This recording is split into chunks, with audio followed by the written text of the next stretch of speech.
మరికొద్ది గంటల్లో మీనరాశి వారి జాతకులు ఒక రహస్యమైతే బయటపడుతుంది. ఆ యొక్క రహస్యం ఎవరి రీత్యా బయటపడుతుందో తెలిస్తే ముక్కున వేలేసుకుంటారు. కాస్తంత కోపం అధికంగానే వస్తుంది. ఆ తర్వాత ఆలోచిస్తే మీకే అంతా అర్థమవుతుంది. ఆ యొక్క నిజాన్ని, రహస్యాన్ని దాచిపెట్టింది మరెవరో కాదండి, మీ స్నేహితులు కావచ్చు, కుటుంబ సభ్యులు కావచ్చు. మీ యొక్క క్షేమం తలచి, లేదంటే మీరు బాధపడతారని ఆ యొక్క రహస్యాన్ని దాచి ఉంచొచ్చు.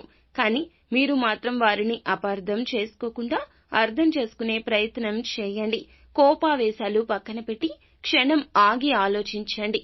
అలా కాకుండా దురుసు మాటలతో వారిని కఠినంగా బాధపెట్టి మీరు ఇబ్బందుల పాలు అయితే అస్సలు కావద్దు.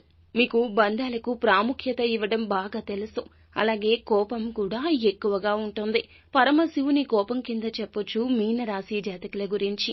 కావున ఈ రోజున ఈ రహస్యం విన్న వెంటనే స్పందించకుండా కాస్తంత ఆలోచించి ఆగి స్పందించండి. అయితే నిత్యం శివారాధన తప్పనిసరిగా చేసుకోండి. అంతా మంచి జరుగుతుంది. అయితే మీకు ఎటువంటి సందేహాలు, సమస్యలు ఉన్నా వాటి నివృత్తి కోసం మా గురువు గారిని తప్పక సంప్రదించండి.